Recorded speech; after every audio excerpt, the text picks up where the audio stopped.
Are you ready to take the Google Cloud Professional Data Engineer? Test yourself by answering over 260 questions.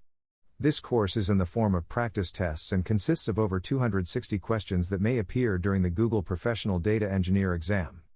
Some questions are self-explanatory. Where necessary, explanations are added to the questions. This course allows you to confirm your proficiency and give you the confidence you need to earn a Google Professional Data Engineer certification. This course consists of 5 practice tests. Each test has a time limit. The required score for each practice test is 70% correct answers. In order to reflect the form of the exam as much as possible, the questions are single and multiple choice. I strongly encourage you to repeat these exams until you consistently achieve a score of 90% or higher on each exam. Don't hesitate and take the challenge today.